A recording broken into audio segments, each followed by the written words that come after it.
But it's time for Lefties Losing It. And the man who would win a gold medal in the tedious Olympics, once great actor reduced to a pitiful clown, Robert De Niro, is again sharing his keen political insights that nobody asked for. Remember when he said Donald Trump would come after him if he was re-elected? Nothing at all, nothing redeemable in him. It can't be. It cannot be. If he wins the election, you won't be on the show anymore. He'll come looking for me. There'll be things that happen that none of us can imagine. That's what happens in that kind of a dictatorship. Well, Donald Trump was re-elected. It can be, Robert, and it was. And somehow, incredibly, Robert De Niro isn't in a prison camp. He isn't silenced in any way. Indeed, he's on television making an absolute fool of himself again. Let's listen to this latest deranged, delusional, diabolically dumb diatribe. It's about right and wrong, period. The guy's a monster. It's beyond wrong. It's almost like he wants to do the most horrible things that he can think of in order to get a rise out of us. I don't know what it is, but he's been doing it, and it's scary. Yes, all the horrible things Donald Trump is inflicting on America, like bringing back manufacturing, solving the border crisis, reducing the cost of living, not to mention doing peace deals around the world, from Armenia and Azerbaijan to Rwanda and the Congo, and several others just in recent months. But while Robert De Niro rants like a demented fool, here is another perspective from the acting world. This is Hollywood superstar Chris Pratt. See if you can detect the subtle difference between the deranged De Niro and what Chris has to say.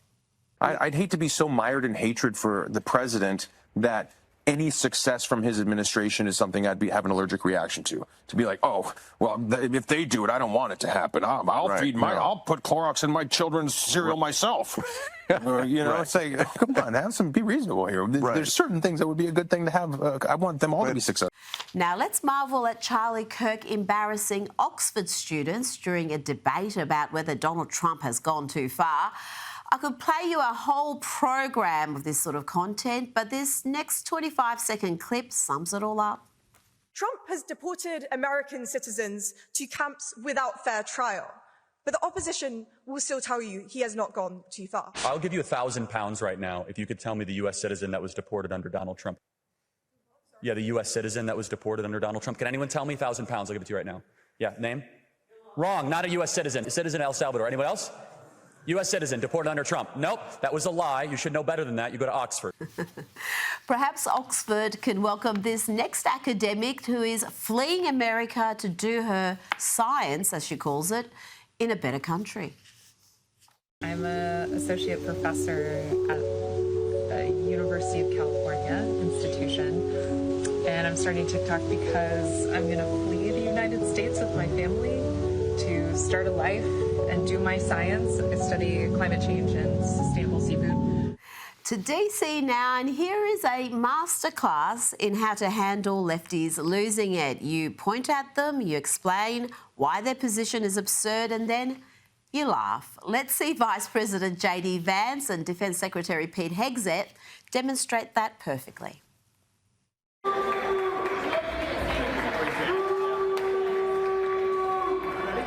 This is the guy who thinks people don't deserve law and order in their own community. Mr. Vice President, how did it go? Guys, thank you. Superb work. That guy thinks people don't deserve law and order in DC.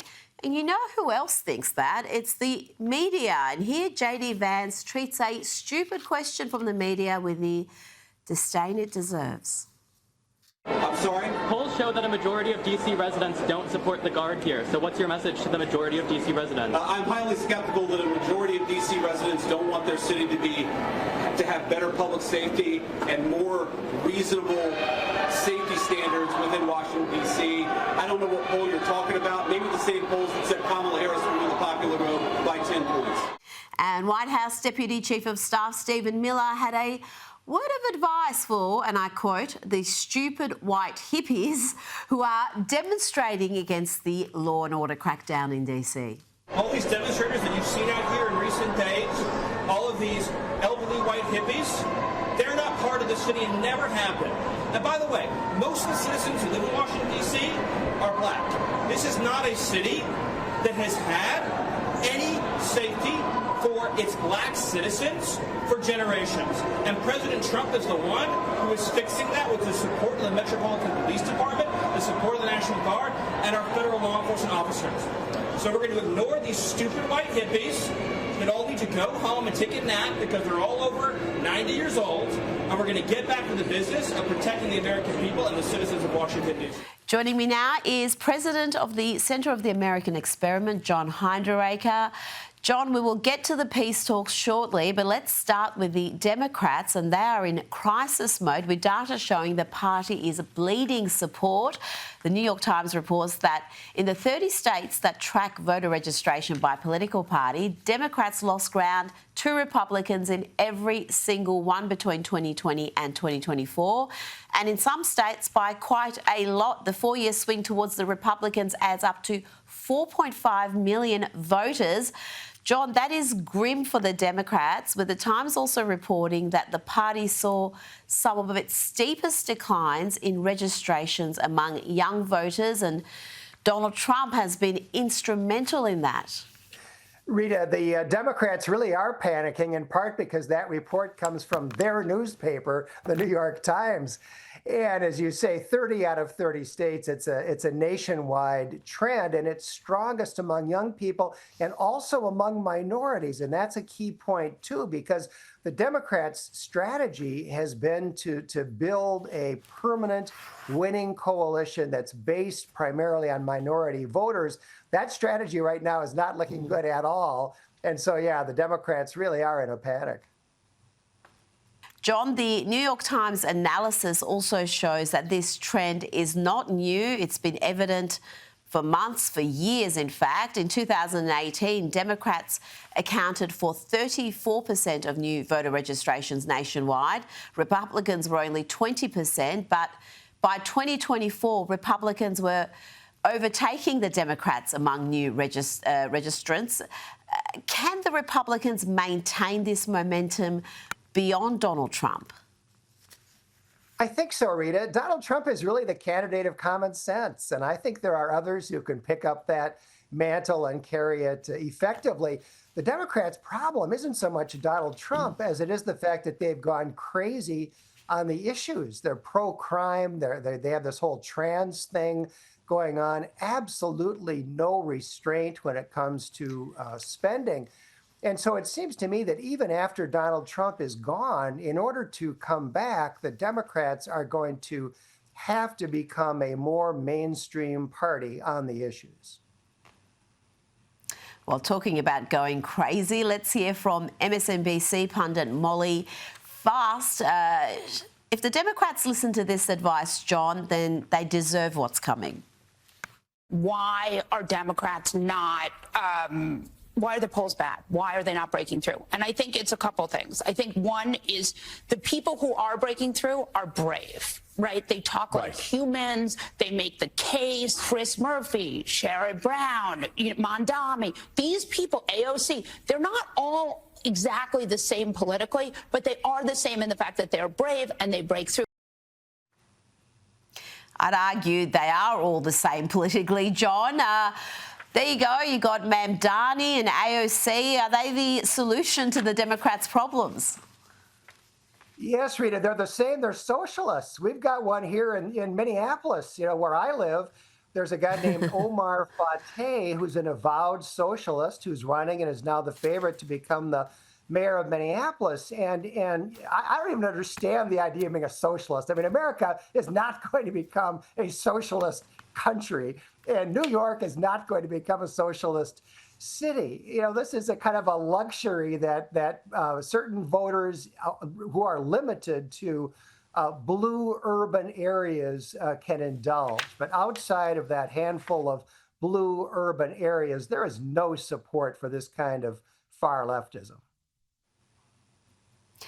John, we should have given a trigger warning before this discussion because I think Democrats are going to be pretty disturbed by what they're going to hear next. Breaking tonight, Texas Republican legislators have just won their fight over redistricting. Just moments ago, the state House vote is now final. The bill aims to provide 5 additional congressional seats for the GOP. John, how significant is this redistricting, and are other states looking at doing the same thing? Well, Rita, of course, what's going on here is that the Democrats have been gerrymandering for decades, and now that the Republicans are trying to catch up, they're all up in arms about it. But Democratic states like California and Illinois and Massachusetts and Maryland and others are already heavily gerrymandered. Texas isn't gerrymandered at all.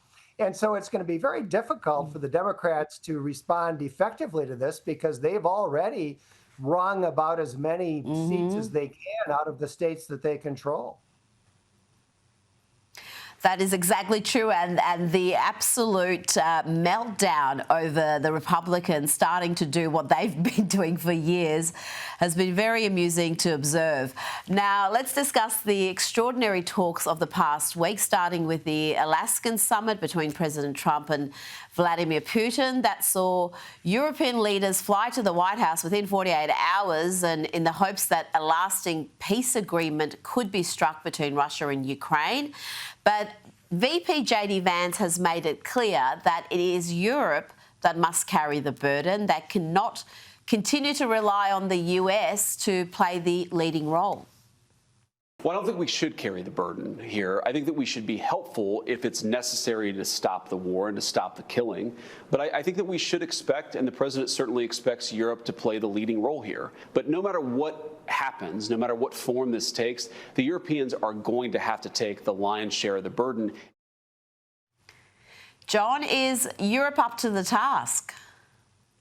Not yet, Rita.